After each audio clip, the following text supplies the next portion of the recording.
안녕하세요. 저는 한국산업기술기획평가원의 이강우라고 합니다. 오늘 발표해 주실 분은 하이투자증권의 고태봉 리서치 본부장님이시고요. CES가 굉장히 많은 변화를 또 임팩트 저희한테 영향을 미치고 있어요. 특히 AI 분야에 대한 전반적인 흐름에 대해서 인사이트하고 한국 산업에 미칠 영향 이런 좀 주제로 자료는 굉장히 많습니다. 그런데 한정된 시간이 있기 때문에 그 자료를 토대로 좀 요약으로 이렇게 좀 쉽게 설명해 드릴 거고요. 그럼 고태봉 본부장님 큰 박수로 좀 환영해 주시기 바랍니다. 안녕하세요. 하이투자증권의 고태봉 본부장입니다. 많은 세미나를 다니지만 이렇게 시간이 없는데 많은 내용을 해드리는 건 처음인 것 같습니다. 지금 CS가 다 이미 지났고 여러분 아마 언론 통해서 많이 보셨기 때문에 제가 일단 드리고 싶은 핵심 메시지만 좀 말씀드리려고 그래요. 사실은 저희가 이 출국을 하면 저희 이제 리서치 팀이 3명이 다녀왔는데요. 갈 때부터 숙제가 뭐였냐면 이번에 CTA가 CS를 주관하면서 숙제를 내준 게 첫 번째가 AI고요. 두 번째가 휴먼 시큐리티라는 주제예요. 이 두 가지를 숙제를 준 거기 때문에 아마 많은 회사들이 이 숙제를 완성하느냐를 저희가 지켜보러 간 거거든요. 자, 그런데 여러분 잘 아시겠지만 좀 주식 다 아시죠? 해외 주식. 매그니피센트 세븐이라고 있습니다. 핵심 7개 회사가 참여를 안 해요. 그러면 CES가 컨슈머 일렉트릭 쇼인데 과연 우리가 볼 수 있을까? 아니면 이 7개의 낙수 효과가 도대체 어디까지 미쳤는지를 보자가 저희 출국했을 때의 미션이었습니다. 자, 그럼 보시면 아마 산업통상부 계시기 때문에 아마 자동차 항공과도 계실 텐데 최근에 자동차의 가장 큰 화두가 뭐죠? 소프트웨어 디파인 비클입니다. 소프트웨어가 하드웨어를 핸들링 한다는데 지금까지는 우리가 메카닉이라는 건 사람이 5도 각도만큼 조향 의지를 보이면 당연히 기아의 맞물림 때문에 5도를 가는 게 맞죠. 근데 만약에 저희 집 앞이 굉장히 길이 좁아서 유턴을 하기 힘들어요. 그러면 예를 들면 이제 소프트웨어가 5도가 아니라 10도를 비틀어라 라고 얘기하면 하드웨어가 10도를 움직이게 됩니다.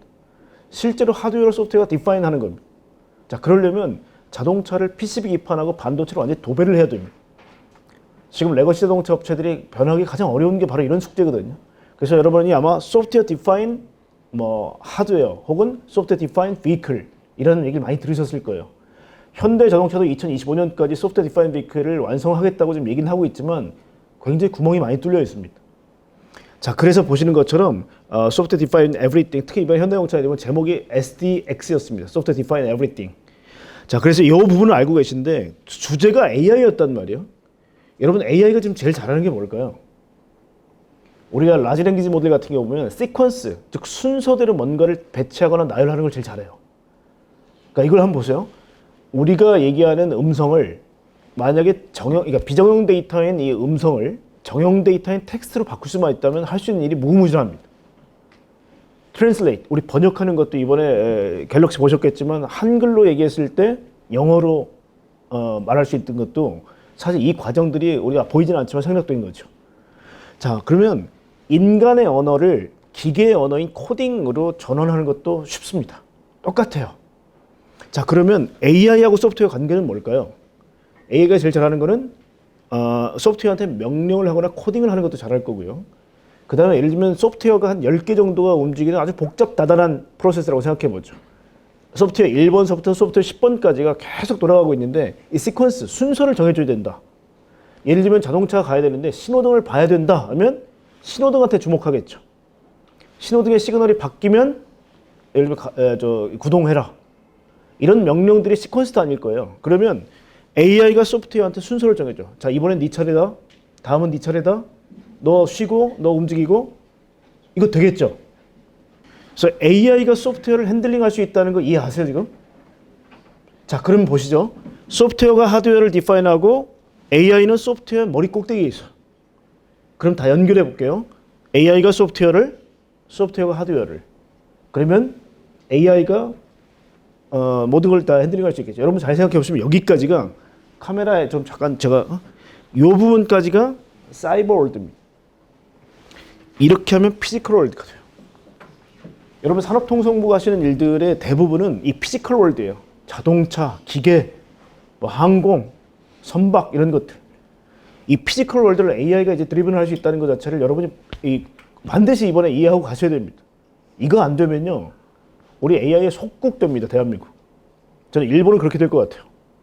왜냐하면 DX, 디지털 트랜스포메이션에 실패했기 때문에 그 기반 위에 AI가 쓰는 거거든요.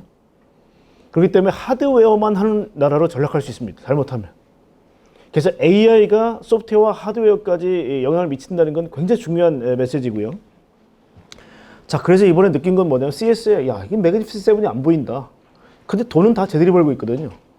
여러분, 이제 엔비디아 시가총액이 2 트리리언 달러를 넘었어요. 2조 달러를 넘었습니다. 대한민국 시가총액 다 합치면 1.65조 달러입니다. 엔비디아 하나가 대한민국 시총 다 합친 것보다 큽니다. 이게 도대체 어떤 의미가 있는지를 깨달으셔야 되는 거고요. 시간이 별로 없기 때문에. 자, 그러면 매그니피센트 7이 왜 중요하고 왜 CES에서 얘들이 안 보임에도 불구하고 첫 장을 얘들로 하려 했느냐. 여러분, 위에 있는 LLM서부터 라지 랭귀지 모델, 여러분 이 모델이 이제 세상을 다 바꾸고 있는 거죠. 대한민국은 그나마 네이버 하나가 하이퍼스케일 AI 하겠다고 그 안간힘을 쓰고 있는 겁니다. 요거 하나 만들려고. 근데 이 데이터 센터 만드는데 여러분 아시겠지만 최근에 호퍼백, 미국 애들이 야 칩스법 때문에 이 저 호퍼백, 암페어백 중국에 납품하지 마. 근데 그 사이에 호퍼 200을 개발했어요, 또 엔비디아가. 이거 하나가 지금 아시겠지만 칩 하나가 3천만 원입니다. 그럼 얘를 수천 개를 연결해서 만드는 데이터 센터는 당연히 조 단위가 넘어가요, 데이터 센터만. 그러니까 굉장히 이 인프라를 만드는데 고통도 따르고 줄 서도 안 줘요, 지금. 하도 줄 서 있어가지고. 자, 그 다음에 클라우드. 여러분, 이 클라우드를 갖춘 애들이 시가총액 1위서부터 7위까지 다 차지한 거 아시죠? 마이크로소프트 시가총액 5위까지 밀렸다가 지금 1위 됐어, 1위. 왜냐? 아시겠지만 애저가 있잖아요, 그죠?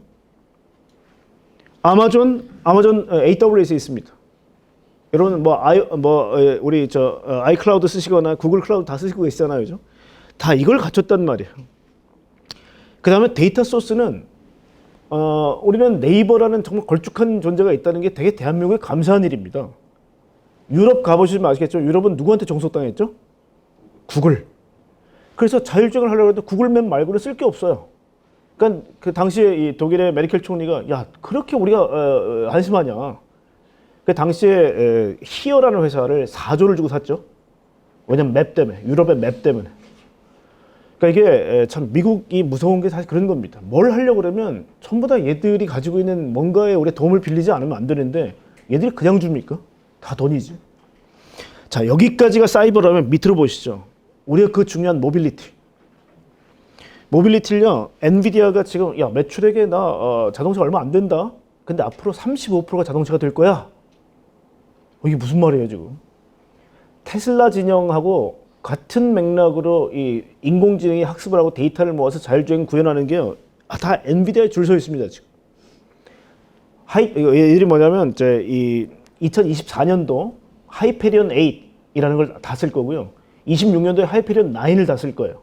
그렇게 되면 지금 테슬라 정도까지 올라갈 수 있습니다. 그러니까 다 기다리고 있어요, 지금. 그래서 특히 벤츠가 형님 제가 아무리 해봤는데 안 돼요.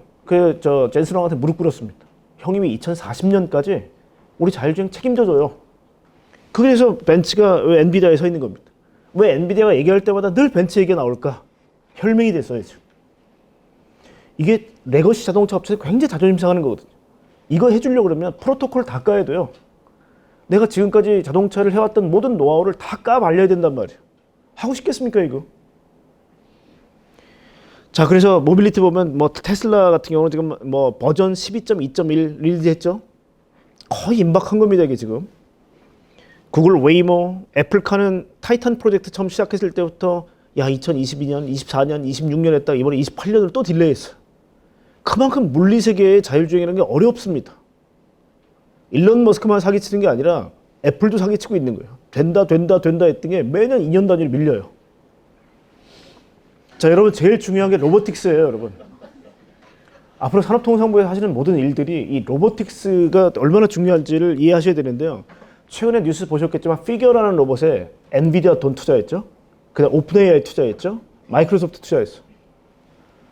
도대체 로봇이 뭔데? 왜 삼성전자가 반도체 차세대 먹거리를 로봇을 얘기할까요? 모든 궁극적 가전의 끝판왕은 로봇입니다. 여러분 휴머노이드 로봇이요. 만약에 우리 예전에 있었던 도우미 아주머니 하는 역할을 다 할 수 있다. 여러분 가정에 예전에 다 빨래판에다 이 비벼서 세탁했죠. 지금도 손빨래 퀄리티와 통돌이 세탁기의 성능이 어떤 게 더 뛰어납니까? 세탁판 아니에요? 여러분 이 비비는 거를 이 마찰을 이길 수 없어요. 아무리 뭐 회전을 해봐야. 로봇이 들어오면요. 여러분 그래서 우리도 지금 이 물걸레 이 세계 돌아가는 로봇 다 지금 돌리고 오셨잖아요. 지금 누군가는 지금 LG 싱큐 이런 걸 가지고 집 앞 청소하고 계시잖아요 지금. 그거보다도 무릎 꿇고 물걸레질하는 게 훨씬 깨끗해요. 휴머노이드로 넣어보시면요. 그게 궁극의 가전은 얘들이에요. 여러분 지금 LG전자나 삼성전자가 위세 세탁기 꺼내가지고 저 건조기에 집어넣는 이 행위 이것만 없어도 여러분 얼마나 많은 일을 도울 수 있어요, 그죠? 다 애들이 해줄 겁니다, 애들이. 그래서 휴머노이드 로봇은요 궁극의 가전의 끝판왕이에요. 공장에 집어넣어도 얘는 일을 합니다. 스마트 팩토리의 끝판왕은 휴머노이드 로봇이에요. 그래서 왜냐하면요 우리 인간이 그동안 만들어놨던 이 시스템이라는 게 다 인간 본위로 만들어져 있기 때문에 여기다가 아무리 납작한 로봇 청소기가 돌아다녀봐야 우리 인간은 이 먼지 턱턱 털는 이런 거 다 사람 높이에 맞춰져 있잖아요, 그죠? 문을 열고 들어가야 되는데 우리가 문 안 열어주면 로봇 청소기 못 지나다니잖아요. 그러면 거기다가 뭐 매니플레이터 붙여가지고 그 뭐 납작한 로봇이 팔이 쭉 올라와서 문 열 거예요? 모든 게 다 사람에 맞춰져 있어요. 그래서 휴머노이드 로봇이 끝판왕입니다. 자, 그래서 이것들을 다 하고 있는 게 매그니피센트 세븐입니다. 대한민국 국력이 다 집중돼서 얘들하고 싸워야 되는 거예요, 지금. 자, 그래서 이번에 주제는 뭐 이런 거였습니다. 뭐 CTA는 늘 좋은 얘기 하죠. 야, Z세대가 미래의 꿈나무야. 이 꿈나무들을 도대체 어떻게 하지? 근데 보니까 90%가 못 사는 나라에 있어요, Z세대가. 왜냐? 잘 사는 나라는 애를 안 낳아요. 그래서 얘들을 어떻게 레벨업, 밸류업을 시켜줄까가 결국은 커넥티비티와 인공지능 기술 혁신이라고 본 거예요. 그래서 Z세대를 레벨업하기 위해서는 기술의 지원이 필요하다라는 게 한 꼭지고요. 그걸 위해서 7가지 아젠다를 이렇게 내놓은 거죠. 당연히 AI가 첫 번째예요. 두 번째는 그린 피처입니다. 여러분도 아마 에너지 쪽에서 하시는 분들은 수소 관심 많으실 텐데 이번에 수소에 대한 얘기도 많이 나왔어요. 그리고 참 아쉬운 게 뭐냐면 대한민국 참 열심히 잘해왔는데 트럼프가 되면요. 한 4년 동안은 또 시간 애매할 것 같아요. 저희 주식시장은 그래서 이미 좀 포기했어요. 4년 동안은 그린테크 안 될 것 같아. 왜냐? 나 IRA 안 해. 이거잖아요. 그죠? 대신에 저희 정부도 마찬가지. 저도 왜냐하면 처음에 그린뉴딜 자문위원이실 때 그때 어떻게 보면 선 인센티브 후 페널티였거든요. 전기차 보급할 때는 인센티브를 여러 번 주시잖아요. 그러면 커브가 이렇게 시작됩니다. 근데 2035년도에 CO2 배출량 가지고 텍스, 세금을 가지고 페널티를 주면요. 어차피 결론은 똑같은데 커브가 이렇게 될 수도 있어요. 그러니까 여러분이 만드시는 거예요, 그거는. 처음부터 인센티브를 가지고 보편화 시킬 거냐? 근데 차가 비싸요, 지금.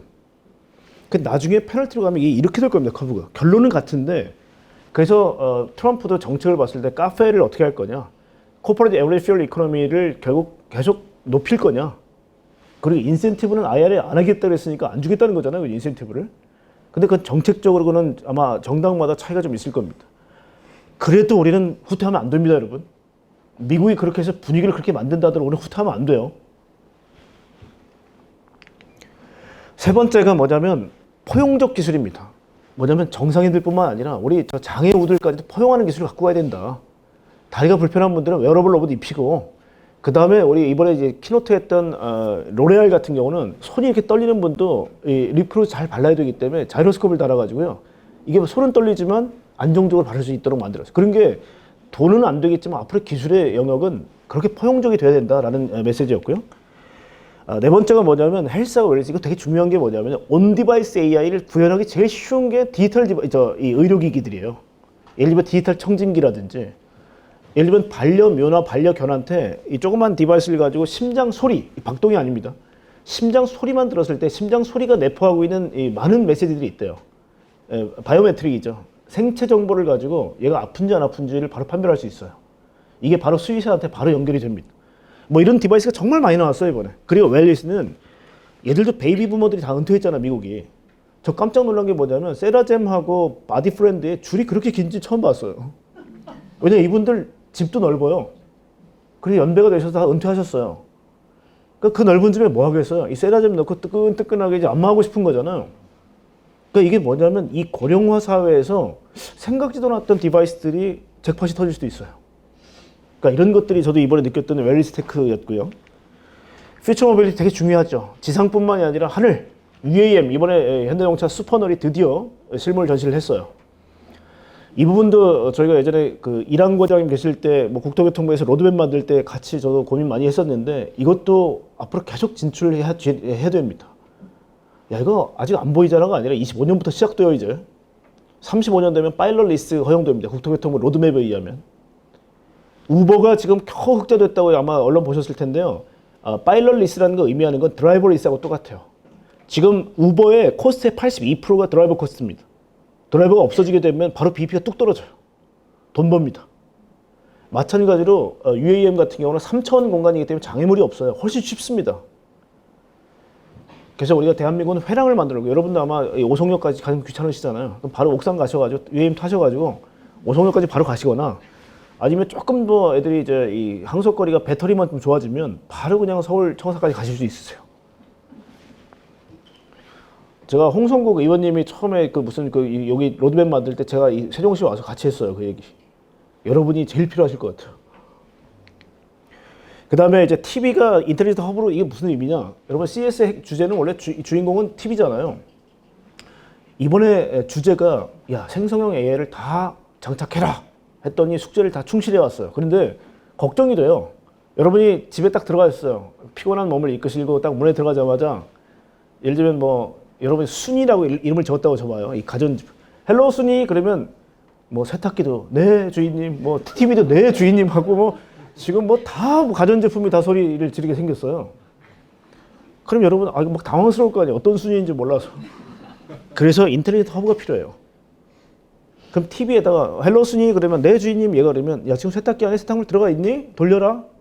야 냉장고 안에 지금 뭐 있니? 할 때 허브로서 TV를 쓰겠다는 겁니다. 그러니까 휴먼 머신 인터페이스로 해서 TV를 쓰겠다는 겁니다. 이제 마지막이 뭐냐면 휴먼 세큐리티입니다. 이게 인간의 휴먼에 대한 보안이 뭘까? 이게 저도 일주일 동안 사실 이게 계속 왜냐면 휴먼 세큐리티 4이라는 글로벌 캠페인의 일환이에요. 인간의 안보라는 게 뭘까?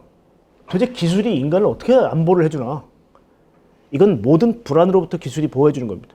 물론 정부기관이나 레귤레이션이나 모든 이 사회의 어떤 안전망들이는 이제 복지 이런 것들이 안전을 제공해야 되겠지만 이 기술이 제공할 수 있는 건 뭘까요? 예를 들면 뭐 우리가 뭐 사이버 보안이 될 수도 있을 거고요. 예를 들면 야 북한군이 쳐들어온다는데 이 대한민국 남자의 수가 저희 때는 100만을 낳았는데 지금 25만밖에 안 나는데요. 그럼 보병이 25%밖에 안 되는 거잖아요, 그죠? 거기다가 복무기간도 저희 때는 길었는데 짧아졌잖아요.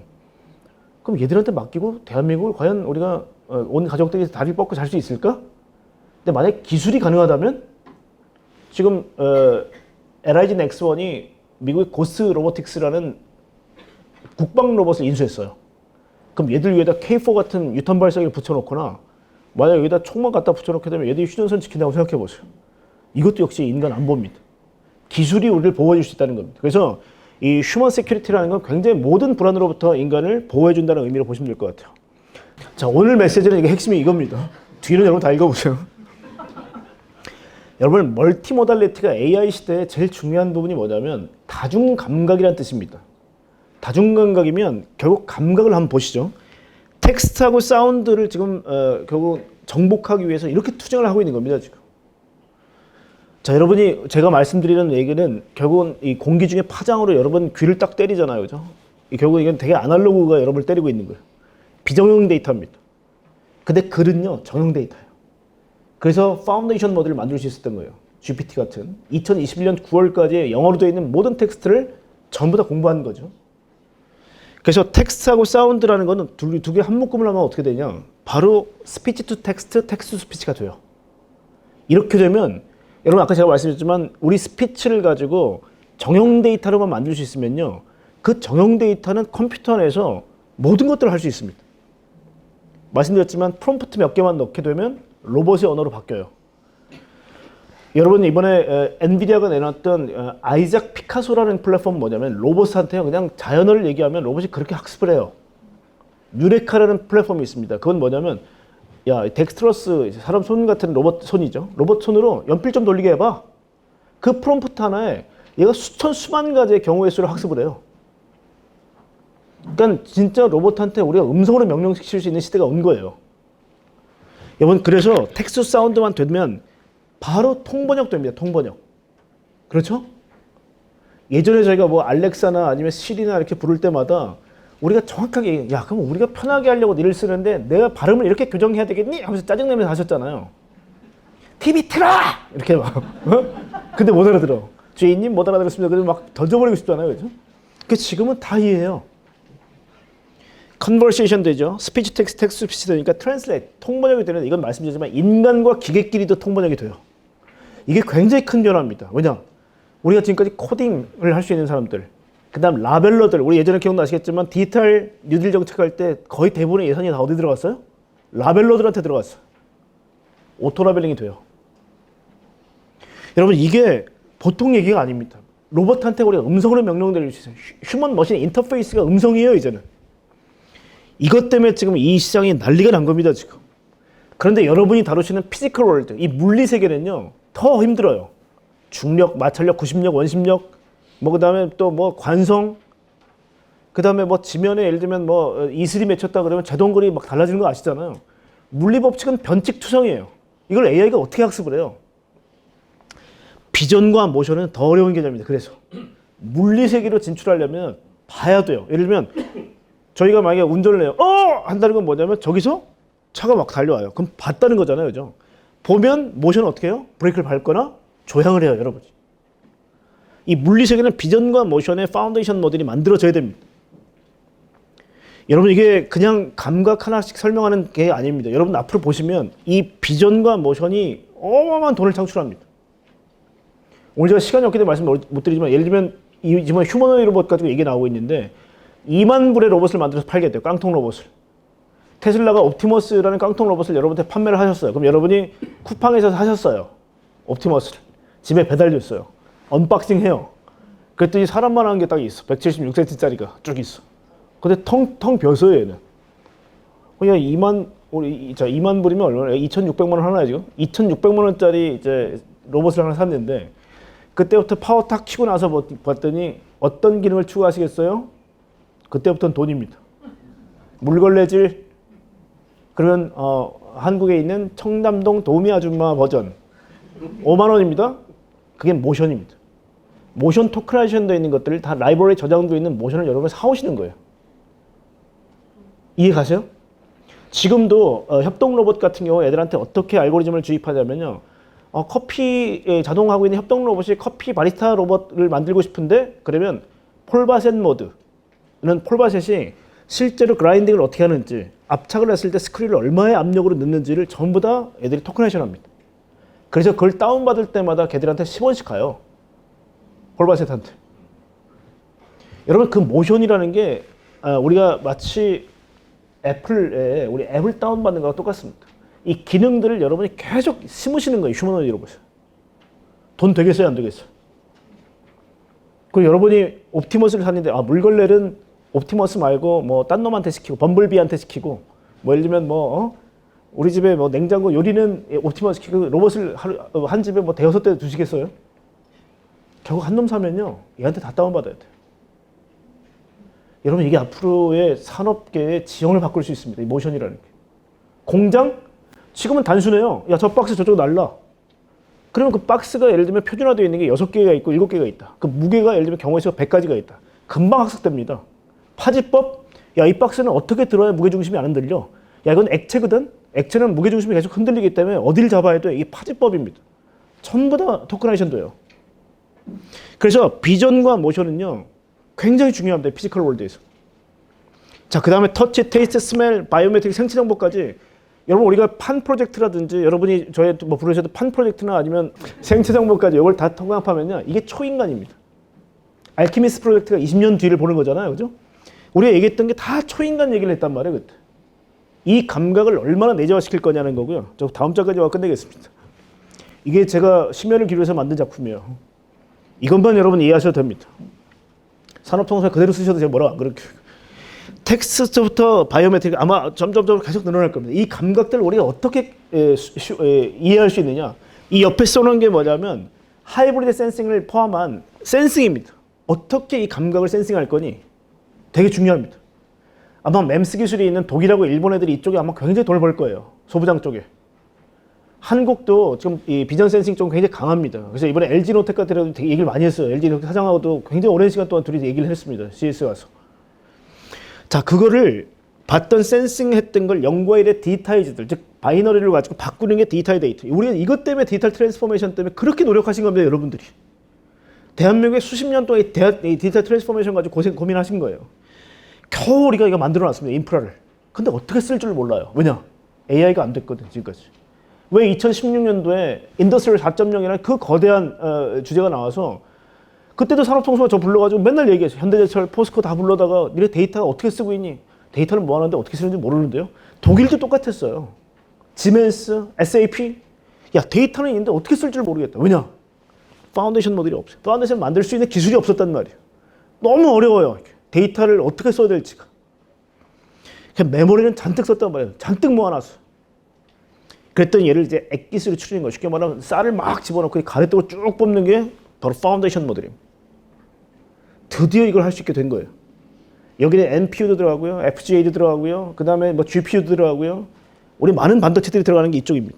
그래서 2022년 11월 달에 얘기했던 게 뭐냐면 샘 알트만이 야 드디어 텍스트만 가지고 우리가 LLM을 만든 게 이 파운데이션 모델이 GPT라는 거예요.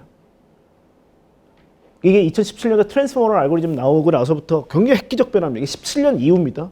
하노버 베스에서 우리 인더스트리 4.0 얘기한 게 16년도입니다. 그러니까 그 다음에 뭐가 나올지도 모르고 그 얘기를 한 거예요. 세상은 그래서 바뀐 게 파운데이션 모델이 나왔고요. 이 파운데이션 모델 어떻게 보시면 되냐면 처음에 챗GPT 나왔을 때 어떠셨어요? 할루시네이션 때문에 뭐야 이게? 이거 어디다 써먹어?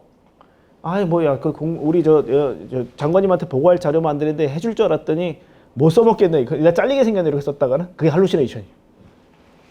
근데 파인 튜닝이 뭡니까? 야 그거 아니거든? 야 그거 아니야. 나 그렇게 했다가 나 잘려. 여러분이 계속 피드백을 줘요. 리인포스먼트 러닝을 해줘요. 계속 강화학습을 해요. 그랬더니 1년도 안 돼서 이렇게 완성도가 높아졌어. 여러분 최근에 소라 보셨나요? SORI? 소라? 소라는요 그냥 영화를 직접 만들어요. 프롬프트만 가지고. 야 여주인공하고 남주인공하고 저 벼랑 끝에서 막 뛰어서 서로 끌어안고 뭐 키스하게 해줘. 그러면 그냥 그대로 돼요. 여러분이 발연기 하는 것보다 훨씬 괜찮습니다. 그게 파인 튜닝이에요. 미세 조정을 하는 거죠. 여러분 자동차도 마찬가지예요. 우리 투트랙으로 갔지만 한쪽 지점 망가졌죠? 데이터를 모으는 지점만 살아남았죠. 그 얘기 뭐냐? 죽을 뻔했잖아. 이게 뭐냐? 파운데이션 모델이 할루시네이션이 있는 거예요. 그래서 그 엣지 코너 케이스, 엣지 케이스를 결국 파인 튜닝을 해요. 미세 조정을 해가지고 그랬더니 그게 데이터 엔진이라고 그러죠. 테슬라에서는. 그걸 가지고 다 보정을 했더니 드디어 파운데이션 모델이 만들어졌어요. 그래서 그리고 또 하나는 파라미터가 1750억 개가 아니라 얘를 70억 개, 50억 개로 줄어요. 그랬더니 드디어 거기다 NPU가 엄청나게 작동을 해요. 디바이스 안에 넣을 수 있게 됐다니까요. 그래서 이제 AI PC, AI 스마트폰의 시대가 됐어요. 그게 이번 CES의 핵심 주제입니다. 온디바이스 AI. 그래서 이제 디바이스 안에 들어가는데 얘는 사이버, 여러분 스마트폰으로 보시는 세상은 어떤 세상이에요? 물리세계예요? 사이버 세계죠. 유튜브 다 사이버 세계입니다. 얘들은 온디바이스 AI로.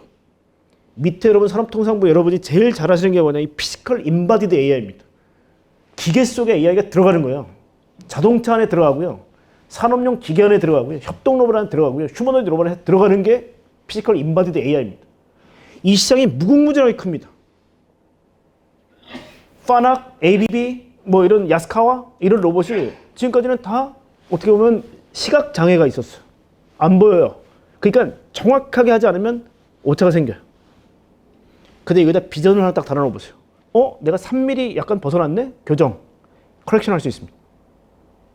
이게 AI가 들어가고 안 들어가고의 이 생산성 자체가 달라지고요. 누군가 감시 감독하거나 인지 판단을 대신해줘야 하는 사람이 없을 수 있는 게 바로 이 부분이에요. 그래서 피지컬 인바디드 AI는 굉장히 중요합니다. 미중 갈등 왜 생겼죠? 패권 전쟁의 끝판왕은 전쟁 무기의 고도화. 여러분 그래서 우리가 Unmanned Weapon System, UWS라고 얘기하죠. 궁극적으로는 적이 가는 게 자율주행에서 끝날까요? 장갑차 탱크에 붙으면요. 그게 결국 패권전의 끝판왕이기 때문에 결국 칩스법 같은 경우는 다 그런 겁니다. IRA 마찬가지. 우리가 소프트웨어 디파인 비클이 중국산 소프트웨어 디파인 비클 미국에 들어오잖아요. 그때부터 화웨이가 되는 거예요. 그래서 트로이 묵마라고 얘기합니다. 미국 정부하고 영국 정부에서는 야 중국산 자동차 소프트웨어 디파인 비클이 들어오게 되면 정체불명의 소프트웨어가 디파인 되는 순간 얘는 스파이가 되는 거예요. 스파이 칩은 고정적으로 박혀 있는 물리세계지만 얘들은 소프트웨어를 가지고 바꿀 수 있어요. 예를 들면 야 펜타곤 근처에 왔다 갔다 하는 번호판 다 입력해서 보내 중국에. 백악관 유출입하는 사람 다 보내. 핵기지 주변 정찰해. 이게 소프트웨어 디파인으로 된다니까요. 이게 지금 미국과 중국이 굉장히 강하게 대립하고 있는 이유입니다. 그래서 피지컬 인바디드 AI, 온디바이스 AI가 이번에 핵심이었다는 거를 뒤에 아마 오늘 나눠드리는 것들을 보시게 되면 뒤에 다 그걸 정리해 놓은 거예요. 그래서 피지컬 인바디드 AI의 핵심은 산업통상부 여러분이 다룰 수 있는 많은 피지컬 월드에 있는 머시너리, 기계주들의 AI가 장착되는 순간 부가가치가 달라집니다. 우리 용산전자상가에서 하는 PC, 깡통 PC가 우리가 지금까지 하고 있던 메카닉이라면 소부장이라면 여기에 소프트웨어, 인텔, 마이크로소프트에 오피스가 박히고 윈도우가 박혀야 가동이 되잖아요. 그 헤게모니를 전부 다 얘들이 갖고 갈 수도 있습니다. 장착됐을 때 밸류가 올라가는 거지. 그냥 이 용산 PC 해봐야 우리 옛날에 얘기했잖아요. 08이라고 얘기했잖아요. 08이 형님들 다 힘들었던 게 뭐냐? 자꾸 부가가치가 줄어들잖아요. 대한민국 그렇게 되지 않으려면 우리가 팔로잉은 어쩔 수 없습니다. 이미 형님들이 나타났기 때문에 이제는 우리가 선도한다는 안 돼요. 팔로잉은 자존심 상하지만 따라가자는 말이에요. 근데 대한민국이 제일 잘했던 게 뭐예요? fast예요, fast. 이 단어를 붙일 수 있는 애들이 있고 없는 애들이 있어요. 일본 애들은 아무래도 fast 못 붙입니다, 지금. 여러분이 지금까지 잘해오셨어요. 그래서 DX, 디지털 트랜스포메이션이 대한민국은 됐기 때문에 이 기반 위에 AI를 얹어야 되는 AI가 너무 약해요, 지금 우리가. 왜 HBM 가지고도 이렇게 헤매고 있어요, 우리가 지금? 그 대단했던 삼성이 왜 HBM3 퇴짜를 맞았어요, 어떻게 보면. 대한민국이 지금 아직 잘 못 따라가고 있습니다, 여러분. 그래서 여러분이 그 시간을 단축하는 역할이 여러분이 하실 일이에요. 진짜 이 너드들 다 잘 연결해 주시고 기업들 만약에 추천하고 있으면 내가 도와줄게라고 독려하시고 패스트라는 제가 봐도 이 앞에 형용사를 여러분 딱 붙여주십시오. 그게 오늘 저 여러분 하고 싶은 메시지고요. 식사하러 가시죠. 네, 감사합니다. 다시 한번 오늘 발표해 주신 본부장님께 큰 박수 부탁드리겠습니다. 고맙습니다.